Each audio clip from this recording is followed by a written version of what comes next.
¿Qué tal, amigos? ¿Cómo están ustedes? Muy bienvenidos a las audiciones de su programa Diálogo Bíblico. Con ustedes el pastor Juan Millanao Rego. Muy bienvenido, pastor. Muchas gracias, Raúl. ¿Y qué les habla? Raúl Medina. En el día de hoy vamos a conversar la fe de Abraham y vamos a dividirlo en dos partes. Hoy día y el siguiente día, este mismo concepto de la fe de Abraham. Hay unos textos que... Mira, voy a ser sincero, yo los he leído varias veces. En este programa lo hemos leído porque es un texto fundamental. Claro, pero sabe que uno encuentra riqueza, pareciera nuevamente cuando lo vuelve a leer, lo vuelve a meditar. Y entonces aquí es donde yo a unas personas les digo, mire, usted reflexione sobre el texto, aunque lo haya leído muchas veces, cada vez que lo leas. Entonces cuando miro, por ejemplo, Génesis 15:6, ¿qué es lo que dice? Y creyó a Jehová y le fue contado por justicia. ¿Y qué creyó? Creyó, entonces creyó, aquí es donde uno pero dice... Pero fíjate lo que dice antes, creyó que Dios le iba a dar un hijo cuando era viejito. Entonces no solamente lo que tú lees tiene que ver con creer lo prometido, sino el texto dice que creyó al que promete, creyó en el prometedor. Entonces son dos cosas muy importantes. El creer que vas a tener un hijo, cosa que era imposible, para decir así. Voy a decirlo más suave, muy improbable.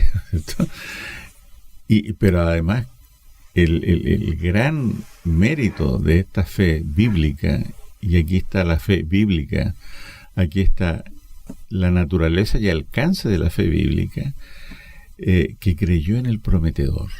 Nosotros muchas veces decimos que tenemos fe, pero ¿fe en qué? Fe en que Dios va a llenar la agenda que yo quiero. Uh-huh. Fe en que yo voy a obtener los resultados que yo quiero y en el tiempo y en la manera que yo quiero. Y cuando eso no acontece, me enojo. Y de repente se me acaba la fe. Entonces aquí estamos viendo una situación que daría para meses de poder estudiarlo en la Biblia. Esta palabra fe, ¿cuál es su naturaleza? ¿Cuál es el alcance de la fe? Aquí ya estamos viendo una situación muy interesante que, bueno, por cosa de tiempo no podemos profundizar, ¿no? Y quizás es bueno, y digamos es una forma de estudio también cuando uno dice ver el contexto, de dónde viene este texto para poder aclarar, pero tiene una respuesta el creer. Creyó a Jehová, dice, y le fue contado por justicia. O declarado. O justo. Fue declarado justo. O claro. Perdonado. Sí. Oye, entonces cuando uno dice, qué extraordinario. Pero tú ves la vida de Abraham que tuvo tumbos en que bajó, subió. Sí. O sea, esto hay que mantenerlo, no es un momento. En el momento él creyó lo que Dios le decía. Si vas a tener un hijo. Sí. Y no va a ser tu damaseno, ¿no es cierto? Criado. Sí. No, de ti.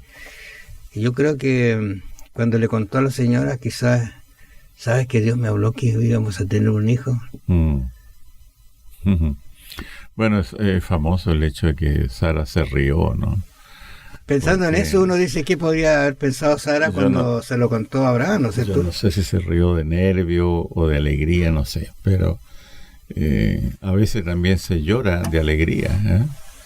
En fin, ahora, volviendo al texto de Génesis 15:6, que es fundamental, el texto dice que fue declarado justo, no fue hecho justo. Porque como tú bien decías, Abraham no fue nunca un hombre perfecto, sin mancha, tuvo sus caídas, ¿no? Pero esta es la fórmula bíblica. El justo es declarado justo, no es que es hecho justo en un momento y es otra persona, no, sigue la lucha, sigue, digamos, susceptible a pecar, a equivocarse, a errar, con todas las definiciones de pecado que tiene la Biblia. Así que esto hay que tenerlo muy en mente porque es dinamita para la fe cristiana, es muy importante, ¿no? El Señor nos toma y nos va haciendo de a poco, nos va modelando de a poco, pero hay un punto de partida cuando eres declarado justo, ¿no?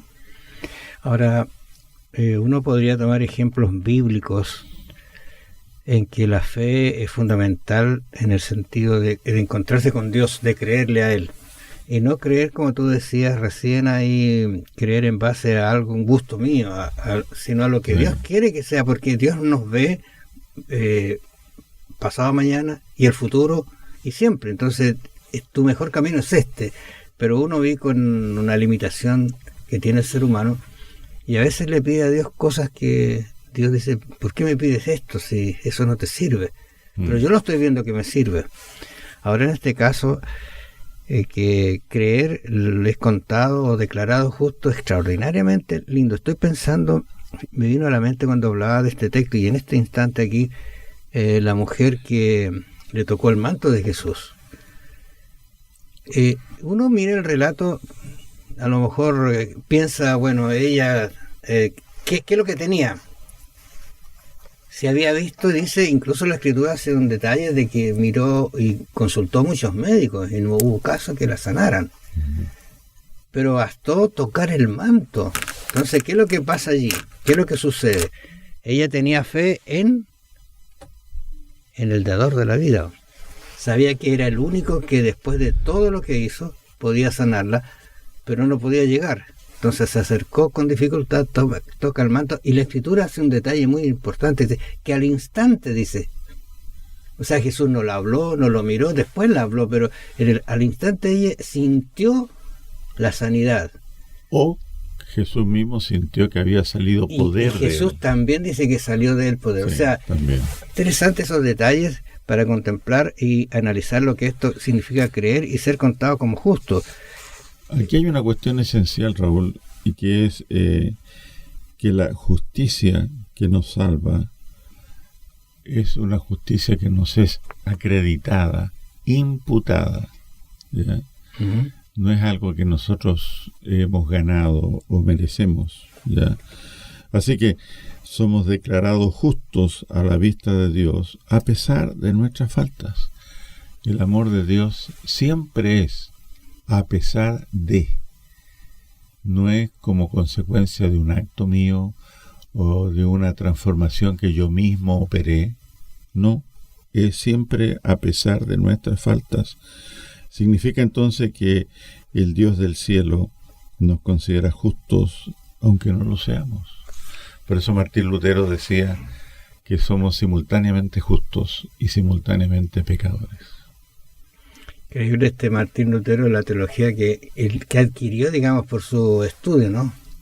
Por separarse de dogmas y doctrinas equivocadas. Bueno, fíjate que la segunda parte de esta fe de Abraham, yo quisiera leer un texto de uno de los salmos de David, que fue un gran pecador y un gran perdonado. Y cómo Pablo, fíjate, la interpreta. Y es realmente más dinamita, más buenas nuevas del Evangelio.